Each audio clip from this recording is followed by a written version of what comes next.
I remember the day Veronica came into our lives. It was about a year after Mom passed away. Dad was still a bit lost, moving through life like he was walking in a fog. Then Veronica showed up, all smiles and sweet words.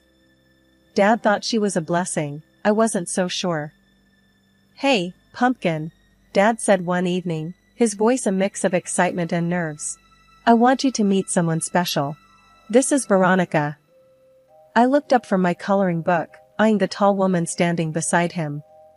She had this big, bright smile, but her eyes didn't match it. They were like little calculators, sizing me up. "Hello, sweetie." Veronica knelt down to my level, her voice too sugary. "I've heard so much about you. Your dad tells me you're the smartest little girl in town." I just nodded, not sure what to say. Dad looked at me, his eyes begging for approval. "Isn't she great, Dakota?" "Yeah, she's nice," I mumbled, turning back to my coloring. I wasn't good at lying, even then. The first few weeks were okay. Dad seemed happier, and Veronica tried to play the part of the caring stepmom. But then I started noticing things. Like how she'd be all nice when Dad was around, but cold and distant when it was just us. One day, she came home with a bunch of shopping bags. "I got you some new clothes, darling," she said, her voice dripping with fake kindness. "I know how fast kids your age grow." I was excited at first, until I tried them on. Everything was way too big. The sleeves hung past my hands, and the pants pulled around my feet. I looked like I was wearing someone else's clothes. "Dad, look," I said when he got home, showing him the oversized clothes. "Veronica got them for me, but they're too big." He just chuckled and ruffled my hair. "She's thinking ahead, honey. You'll grow into them. It's smart shopping." I wanted to argue, to tell him it wasn't smart, it was weird. But I didn't. I knew it would just make him sad. School became a nightmare after that. Kids can be mean, and they latched onto my baggy clothes like sharks. "Hey, Scarecrow," they'd shout as I walked by. "Where's the rest of your farm?" I tried to tell Veronica, to ask for clothes that fit. But she just waved it off. "Kids are cruel," she said, not even looking up from her magazine. "You need to toughen up." That's how it went for months. Dad was in his own world, happy with Veronica, and I was, just there. The girl with the too big clothes, and a stepmom who couldn't care less. "Veronica, can we get some clothes that fit me better?" I asked one day, trying to sound brave. "The kids at school make fun of me." She looked at me, her eyes cold. "You need to learn to be grateful," she snapped. "I'm doing my best here. You could at least try to appreciate it." I didn't know what to say to that. It felt like no matter what I did, it was wrong. I was wrong. That night, I heard them talking. Dad was saying how great Veronica was with me, how lucky we were to have her. I wanted to scream, to tell him she wasn't great, she wasn't even nice. But I didn't. I just lay there in bed, feeling small and alone, listening to them laugh and talk in the kitchen. I remember this one morning, Dad had to leave early for work. He kissed my forehead, saying, "Dakota, be good for Veronica, okay?" I nodded, though inside, I was dreading another day alone with her. As soon as the door closed, Veronica's smile vanished. "Get dressed. We're going shopping," she said, her voice sharp. In the car, I tried to make conversation. "Can we get some jeans? Maybe a few tops that fit?" She glanced at me, her eyes cold. "You'll wear what I buy, and you'll be thankful. Got it?" At the store, it was the same old story. She picked out clothes that were way too big. When I protested, she snapped, "Stop whining. You're lucky I'm spending money on you at all."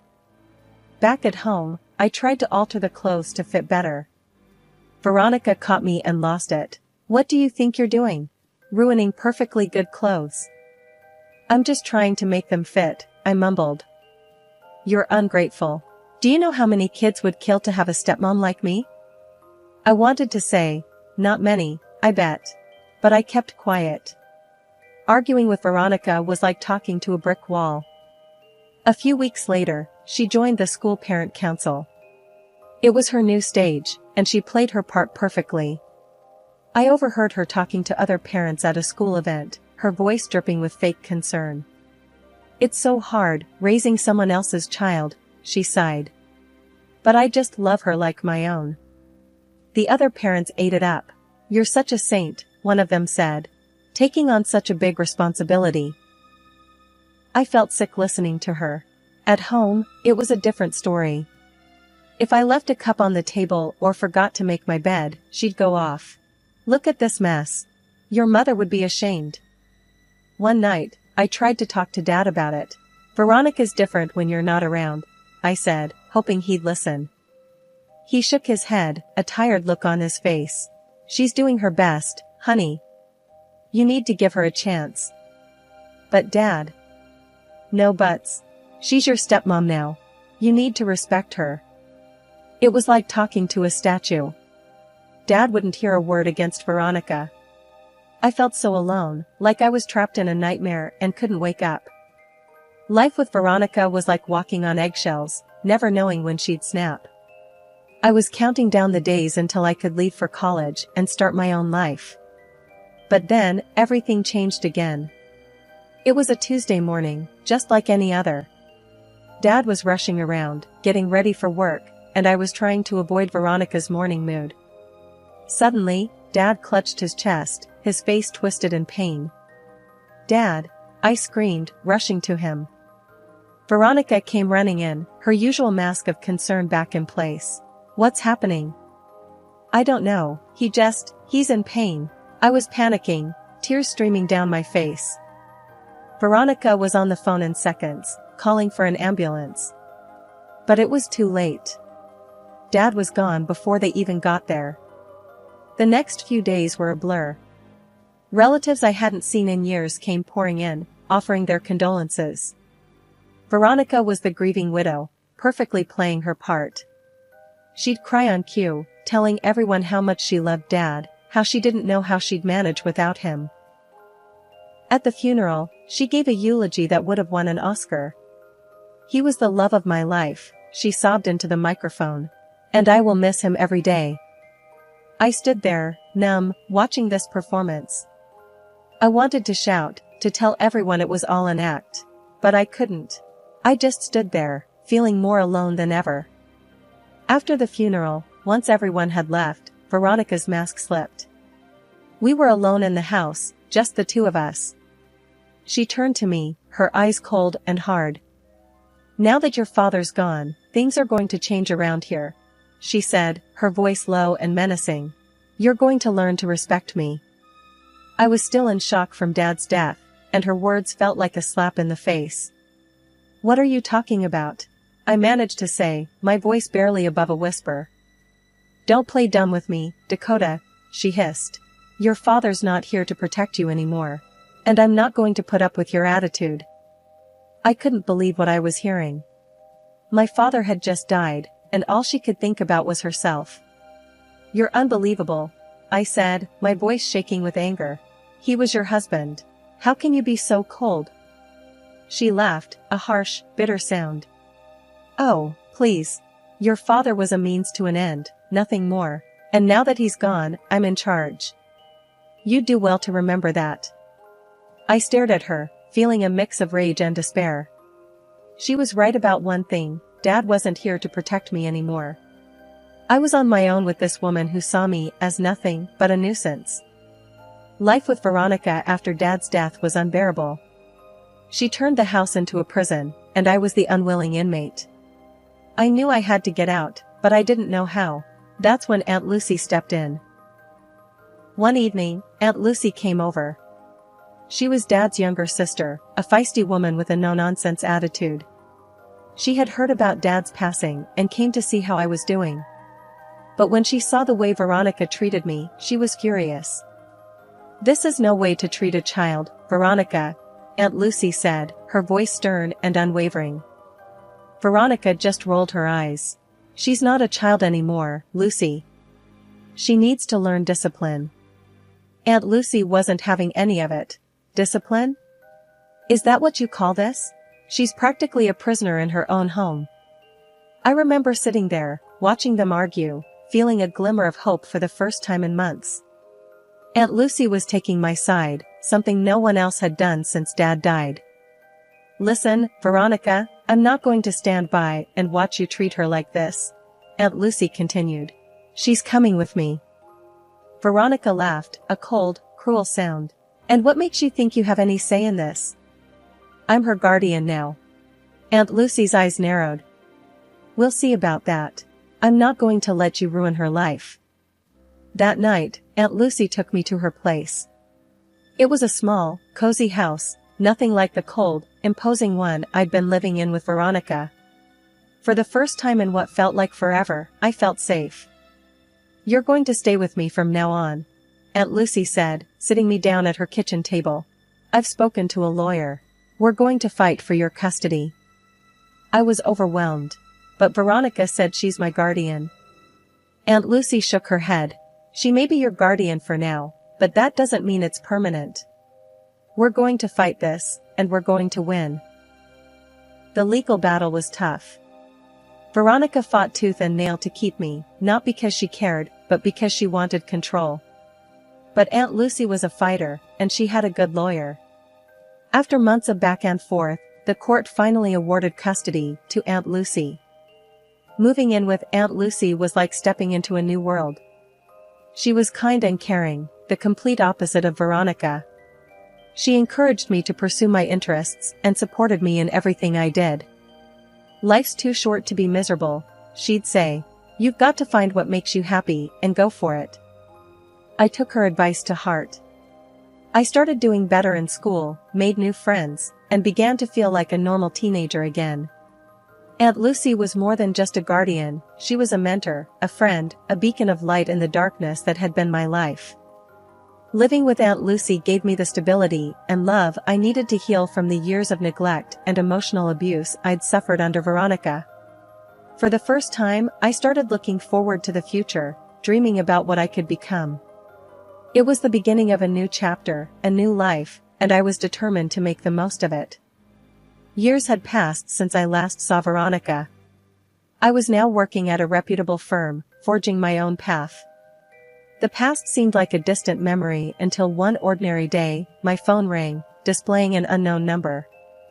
"Dakota Harrison speaking," I answered, expecting a routine work call.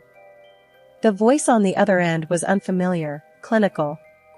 "Hello, Ms. Harrison, this is Nurse Jenkins from St. Mary's Hospital. I'm calling about your mother. She's been admitted here." A wave of confusion hit me. "My mother passed away years ago," I corrected, my voice tinged with surprise. The nurse quickly clarified. "I apologize for the confusion. I meant your stepmother. She's listed you as her next of kin." My mind raced. Why would Veronica list me? After everything? What happened to her? I asked, a mix of curiosity and old resentment bubbling up. "She's had a serious fall and requires surgery. She's been asking to see you," the nurse explained. I was torn, a whirlwind of emotions clouding my judgment. "I'll think about it," I said, ending the call. That evening, I shared the news with Aunt Lucy.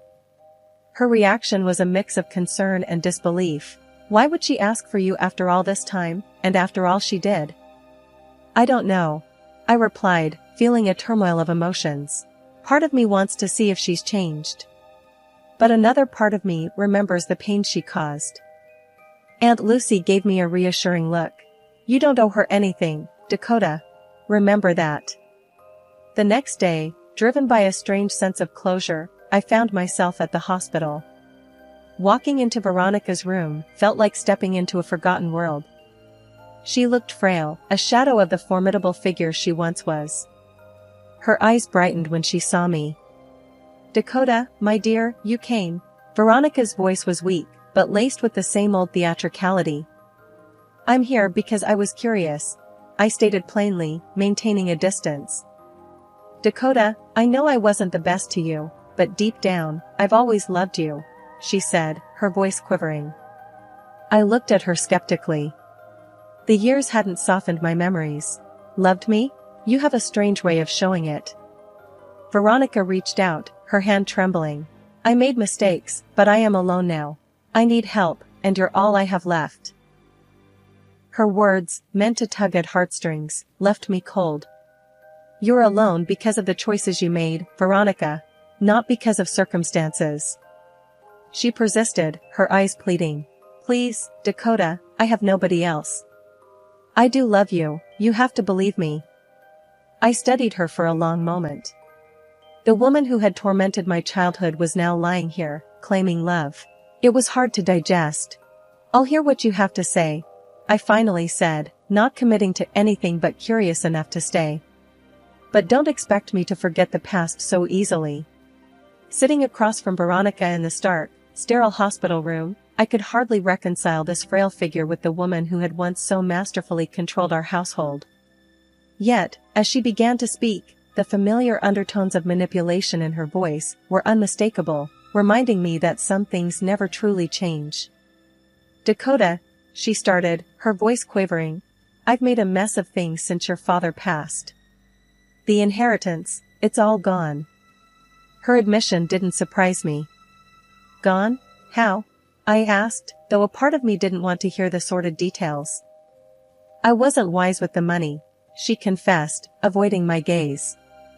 Bad investments, debts, it's all squandered. I shook my head in disbelief. This was the woman who used to preach about prudence and responsibility, and you're telling me this why? Veronica looked up, her eyes locking onto mine.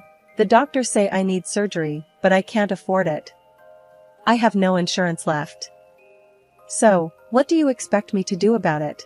I asked, feeling a mixture of anger and incredulity. I need your help, Dakota. I need you to pay for the surgery, she said, the tone of her voice shifting from plea to expectation. I couldn't help but laugh, albeit bitterly. After everything you've put me through, you really think I'd help you? She tried to play the sympathy card again. You're my family, Dakota. The only one I have. Family? I retorted. You never treated me like family. Why should I start now?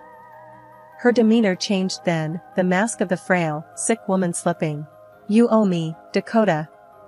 I took care of you when your father died. You call that care? You made my life miserable. I snapped, my patience wearing thin. Ungrateful child, she hissed, her face contorting into a scowl. I should have thrown you out when I had the chance. And why didn't you? I challenged her. Because I thought there was something in it for me, she admitted with a sneer. But you owe me, and you're going to pay, one way or another. Her threat was as clear as it was desperate. You're threatening me? After all these years, you still think you can control me? I'm not just threatening, Dakota. I'll sue you if I have to. I'll claim alimony, emotional distress, whatever it takes. She spat out, her voice filled with venom. Go ahead and try. I shot back, standing up. You won't get a single penny from me. She was seething with rage now. You'll regret this, Dakota. I'll make your life hell again. After my meeting with Veronica, I was seething with anger and disbelief. I couldn't fathom her audacity, her sheer nerve. I vented to Aunt Lucy over a cup of strong coffee in her cozy kitchen. Can you believe that woman? I raged, slamming my mug down. After all these years, she's still trying to control me, to squeeze me for every penny. Aunt Lucy, ever the rock, shook her head in disgust. She's a snake, Dakota. Always has been. Thinks she can just waltz back into your life and demand money? It's ludicrous. I was pacing now, my heart racing. She's threatening to take me to court, Lucy, for alimony, of all things. Let her try. Aunt Lucy snorted. She won't get a dime. You're not responsible for her mess. But Veronica was true to her word. A few weeks later, I was served with papers. She was suing me for alimony, claiming she was entitled to it after years of caring for me. It was laughable. In court, Veronica played the frail, wronged woman. Your Honor, I took this girl in when her father passed, she said, her voice oozing fake sincerity. I provided for her, and now she's abandoning me in my time of need. I could hardly believe the gall. When it was my turn, I stood, my hands trembling with a mix of nerves and anger. That's a lie, Your Honor. She made my life a living hell. My aunt here has been my guardian and support for years. The judge looked over his glasses at Veronica. Is this true, Mrs. Harrison? Were you not this girl's legal guardian? Veronica faltered, her facade cracking. Well, legally, no. But morally, I was her. Morally? I cut in, unable to contain my frustration. There was nothing moral about the way you treated me. The judge reviewed the case, his expression stern. After considering the testimonies and the fact that Ms. Harrison's aunt was her legal guardian for the latter years, this court finds no basis for alimony. Claim dismissed. Veronica's face twisted into a mask of rage and disbelief. This isn't over, Dakota, she spat as we left the courtroom. But it was over. As Aunt Lucy and I walked out of the courthouse, I felt a weight lift off my shoulders. Veronica's last attempt to control me had failed. I was free from her grasp, once and for all. You did good, Dakota, Aunt Lucy said, squeezing my hand. She can't hurt you anymore. I nodded, feeling a surge of relief and newfound strength. I know. It's finally over. That day marked the end of a long, painful chapter in my life. Veronica had no hold over me anymore. I had faced her in court and won. I was free to live my life on my terms, without the shadow of her manipulation looming over me. The courthouse steps behind me felt like a bridge between my troubled past and a hopeful future. Aunt Lucy and I headed to a small cafe nearby, a place that had become our spot for post-court discussions. So, it's finally over, I said, stirring my coffee absent-mindedly. I can't believe after all these years, I'm finally free of her. Aunt Lucy nodded, her eyes reflecting a mix of pride and relief. You stood up to her, Dakota. That took guts. You've come a long way from the scared little girl you once were. I smiled, a genuine sense of accomplishment washing over me. Yeah, I guess I have. It's just, I never thought it would end like this. It rarely does, Aunt Lucy said, taking a sip of her tea. But the important thing is it did end. You can finally put Veronica and all that mess behind you. Her understanding and support were like a beacon in the dark. Thanks, Lucy. I don't know what I would have done without you. She smiled warmly. That's what family is for. And remember, you've got a whole life ahead of you. A life that's yours to shape. We spent the rest of the afternoon talking about future plans, my work, travel dreams, and personal goals. For the first time in a long while, I felt genuinely excited about what lay ahead. As I walked home that evening, the city lights sparkled a little brighter, and the air felt a little fresher. I realized that for the first time in my life, I was truly free. Free from Veronica's shadow, free from the fear and the pain she had caused. Back in my apartment, I stood by the window, looking out over the bustling city. This was my world now, a world full of possibilities. I thought about everything I had overcome, the battles I had fought, and the strength I had found within myself. I was no longer the victim of my past, but the architect of my future. I decided to start a journal, to document this new chapter in my life. As I penned down my first entry, I felt a sense of peace and optimism. The road ahead would have its challenges, but I was ready to face them head-on.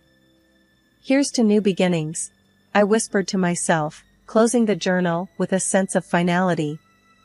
Veronica's chapter in my life was closed, but mine was just beginning. I was ready to write my own story, one filled with hope, resilience, and the freedom to be who I truly was.